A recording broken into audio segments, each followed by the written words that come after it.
Alors j'adore mater des séries, jusque là ça fait pas de moi quelqu'un de très original parce que je pense que le sujet a déjà été traité sur YouTube, mais j'avais un petit peu envie de vous partager mon expérience parce que je pense que c'est intéressant de pas vous parler uniquement des séries qui me passionnent, mais plutôt de ce que j'ai constaté et ce que j'ai écrit dans mon journal intime. Donc c'est parti.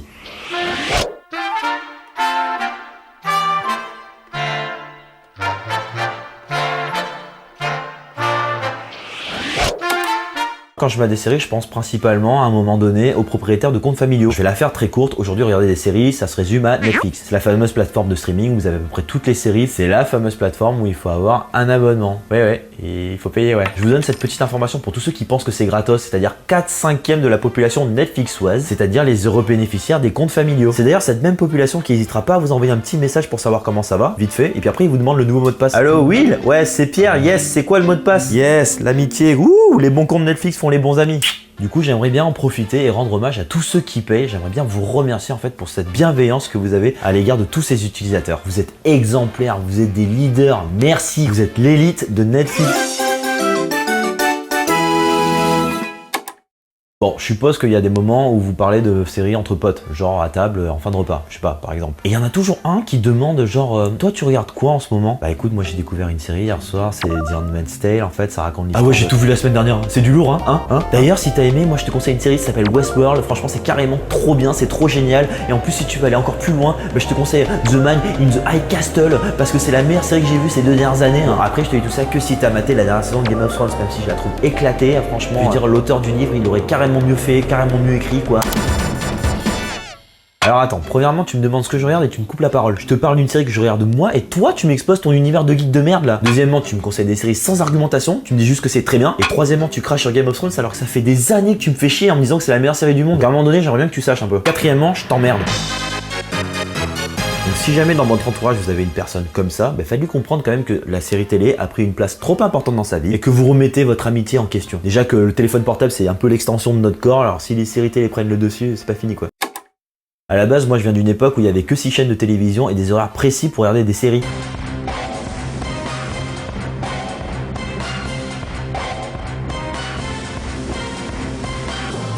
Un épisode par semaine et le choix était vite fait parce qu'il n'y en avait pas tout simplement. Et du coup j'ai découvert plein de séries qui resteront gravées à jamais dans mon cœur. Genre ça.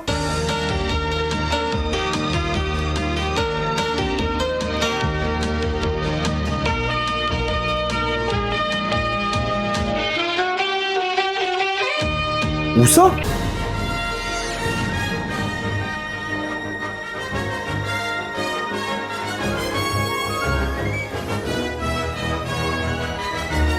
Ou encore ça.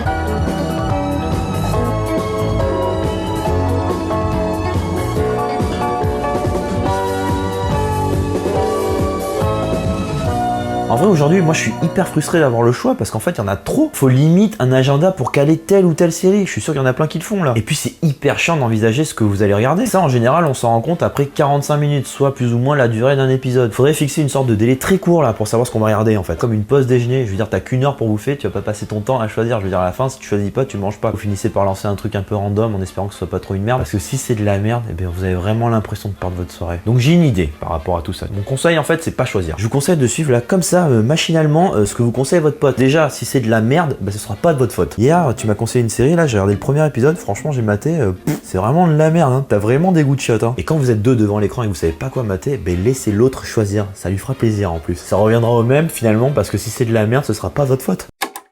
Alors mon analyse ultra profonde m'a fait reconnaître 3 types de consommateurs de séries. Premièrement, les binge watchers, alors ce que j'appelle moi les bases de données vivantes, les Pokédex de la série. Le mec c'est un gros dico de Netflix, il est aussi connaisseur que chiant. Il forme des séries comme des gros porcs, tu les reconnais même plus quoi, t'as l'impression qu'ils se sont fait laver le cerveau. Limite ça fait flipper, genre des fois ça me dégoûte même, j'ai même plus envie de regarder. Tu sens qu'il y a une longue soirée en perspective mais pas pour eux. Ce genre de personnes que limite t'invites pas le dimanche au brunch parce que bon tu sais ce qu'ils font. Ensuite on a la deuxième catégorie, les gens normaux, hein, je veux dire on va dire comme vous et moi. J'aime bien dire normal comme ça on est un petit peu planqué, voilà, hein, on se mouille pas trop quoi. Ceux qui regardent 1 à 3 séries en même temps mais qui prennent leur temps progressivement parce que voilà, ils ont plein d'autres activités, enfin je veux dire voilà, ils en profitent, c'est bien, c'est équilibré. Une série est trop bien, elle est trop courte et puis voilà, on a envie d'en profiter. Quand j'ai regardé Love, Death and Robots, je trouve que c'était trop bien parce que c'est des épisodes qui étaient hyper indépendants, ça traitait d'un univers science-fiction et tout mais genre chaque épisode était une œuvre artistique à part entière et moi j'ai tout formé d'un coup et franchement je me suis dit putain merde, j'en profite pas, j'ai tout regardé et j'ai tout oublié. Bah là tu vois, j'aimerais bien re-regarder en fait. Je pense à une vieille série que certains doivent connaître, je pense à à Flash Forward. C'était une série où vraiment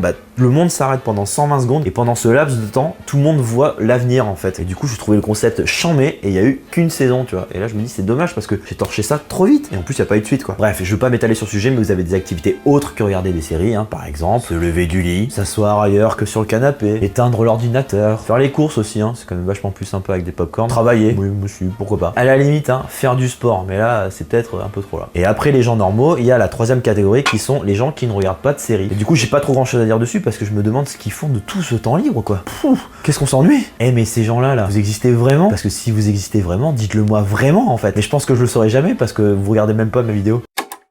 Il y a aussi ce moment quand je mate des séries où je pense à tous ceux qui sont dans cette situation embarrassante du « quoi t'as pas vu ?» Alors je m'explique. C'est une situation un petit peu extrême où on vous inflige la honte quand vous avez pas vu une série ou quand vous la connaissez pas. Ce genre de situation qu'on inflige aux personnes de la troisième catégorie par exemple. Alors je vous donne des exemples mais vraiment au hasard, hein. Vous allez très vite comprendre, hein. T'as regardé Game of Thrones? Non. Quoi t'as pas vu? Motherfucker. Tu connais Walking Dead? Non. Quoi t'as pas vu? Motherfucker. Alors moi je passe un message à tous ceux qui sont victimes du « quoi t'as pas vu ?» quoi. Mais vous laissez pas faire franchement. Cette pression sociale là, comme si on en avait pas assez déjà. Trouver un contre genre hyper incisif, genre un truc qu'on peut rien dire, un espèce de bouclier ultime. T'as vu Game of Thrones? Bah non, par contre moi mon bac je l'ai eu du premier coup. Motherfucker. Et Walking Dead, tu mates? Bah non, tu sais très bien que je suis parti en vacances avec ta sœur. Quoi t'as pas vu? Motherfucker. Sir. Bon, je sais pas si ça vous arrive de regarder les séries seules. Alors, pas de panique, je vais reformuler. Est-ce que ça vous a déjà fait chier de regarder une série avec quelqu'un? Exemple, en couple. Ce que je veux dire par là, c'est que quand vous êtes célibataire, vous allez à votre rythme. Si demain vous avez la tête dans le cul, voilà, c'est votre faute, c'est votre responsabilité. Quand vous êtes en couple, vous commencez une série ensemble, vous l'adorez, ça peut vous arriver de vouloir regarder un petit peu un épisode en scred là. Et si jamais il ou elle vous chope, mais ça risque d'être l'embrouille de ouf là. Comme si vous l'aviez trompé quoi. Comme si vous aviez rompu un moment mais ultra maxi mignon. Quoi? T'as regardé l'épisode sans moi? Bah c'est fini. Mais non, c'est pas fini, mais tu vois bien qu'ils ont balancé toute la saison d'un coup là. Qu'est-ce que t'aurais voulu, un film de 8 heures? Les gens là, c'est pas égoïste de vouloir regarder une série tout seul. Un petit peu quand même. C'est juste qu'on n'a pas les mêmes objectifs, la même volonté, le même emploi du temps, la même autonomie, la même culture quoi. Je veux dire, t'es nul. Mais je suis pas sûr aujourd'hui qu'avec le modèle économique qu'on a, ce soit une bonne idée vraiment de regarder des séries ensemble, hein. Bon, faites ce que vous voulez après, hein.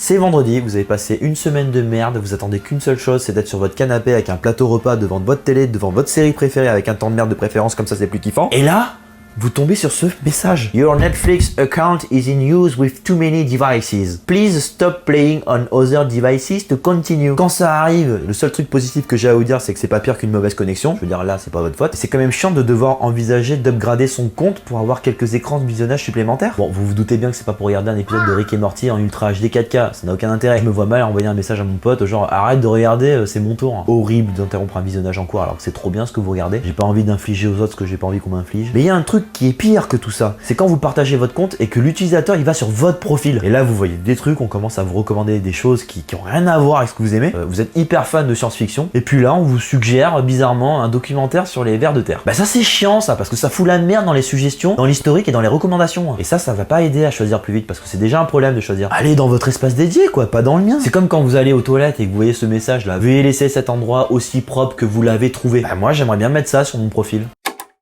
Tout à l'heure, je parlais de séries trop courtes, hein, ces séries où on prend le temps pour se garder vraiment du plaisir. Et il y a aussi ces séries qui sont interminables mais ultra longues. Je vais prendre un animé par exemple, Naruto. Alors je me suis renseigné, hein, il y a 720 épisodes de 20 minutes à peu près.